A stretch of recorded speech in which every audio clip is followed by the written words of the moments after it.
So today I'd like to talk to you about that great British drink, and we consume quite a lot of it in the southwest, and some would say it's why I have such a glorious beard.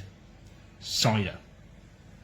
So, for those of you who don't know what cider is, or for those of you who are American and think that cider is just apple juice, cider is a fermented apple juice.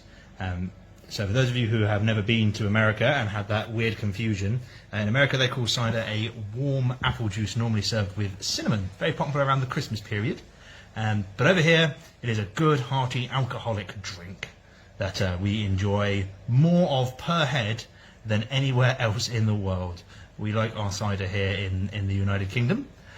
So, history of cider. Cider is first introduced to the world, or the first time we have a record of it, is in 55 BC. The good old Romans come over here and do some invading, and they decide, well, we want to get drunk. We can't have wine, which is our normal preferred one.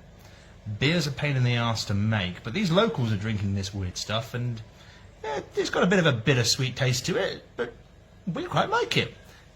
Locals, what is this? And they tell them it's something called cider.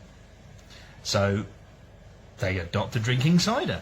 They go to the orchards, they help grow and expand the orchards in England quite a lot so they can add to this extra demand of it, and then they start exporting it as well, and it goes out to Italy and the Roman empires as this new fancy drink that from this country we've just invaded.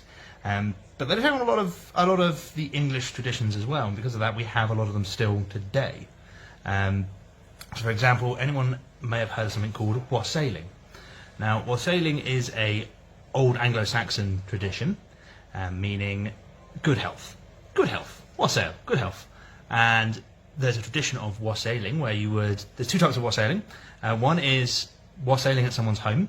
You come to their house, you sing them a good old song of your people, and you invite them to drink some spiced cider or ale in many cases, and you pray good health to them and to their loved ones and all that sort of jazz. Now that might sound similar to a lot of you, because it's where we get modern day Christmas caroling from. So modern day Christmas caroling comes from this old tradition of wassailing, and going and wishing good health upon each other, and visiting each other, and if you were a rich man and poor people came to sang to you, you'd give them some food and maybe some money and all that sort of jazz. But we also then have orchard wassailing. Now orchard wassailing is similar but different. You still have your spiced cider and your spiced ale, and you sing a hearty wassail song.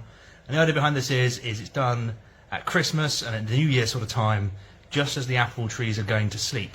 The spirits are asleep, and the forests are full of all these mischievous little fellas, little spirits running around that want to cause mischief and spoil the apples of the next year. So you sing a hearty wassail, you scare off all the evil spirits, and you wake up the spirits of the trees. They go, oof, time to start making some apples for next season. Next season comes around, obviously your apple tree's giving you fruit throughout the year, but then you wait for the apples to start falling off the trees. Reason for that is trees with the apples still on them, those apples are really high in acidic content, so if you wait until they fall on the ground and pick them up, you get a much better apple for making a cider. If you ever see pictures sort of like this one, with all the apples on the floor, that's not because no one's been bothered to pick them, that's because those are actually orchards designed for making cider. So there'll be a big machine that comes around and scoops up all those apples. That's it on a sort of commercial level, and but a sort of less commercial level, you just pick them up and then obviously you press them by hand. Or check out this footage here of a more modern commercial cider press. This is actually the cider press from Sanford Orchards, which myself and Ricky, or Wankle as you may know him from the Wankle and the Beer channel, if you check that one out, actually got very, very lucky last year and were able to visit the Sanford Orchards cider mill whilst they were making some cider. It's a very interesting process and very, very sort of traditionalist. They have a real aspect of quality over production. So some of your more cheap ciders, the likes of your Magnas and your Thatchers, they'll press those things dry. In Sanford, they reckon that they could probably get double the amount of juice out of the apples they do, but that juice would be really nasty, horrid stuff, and you don't want that in a good quality cider like they make. So yeah, that's sort of pretty much where it then stays. In England, we have this lovely abundance of apples. We have some really, really, really glorious, beautiful apples, and we make tons of the stuff. A lot of this juice is actually then sent overseas, sort of late Roman period, when they started experimenting with distilling it, and this is where we get a lot of things like brandies from. They were originally made using cider that they would then distill to make quite a nice strong alcoholic drink that they take up to Europe and stuff like that. But yeah, so that is sort of the basic concept there of the history of cider, and how you go from one stage of your wassail, your tree in the winter, and then later that year you pick up the apples, you press them, leave them in a vat for a few weeks, and a truly good cider makers will actually only ever be making cider for about a month of the year,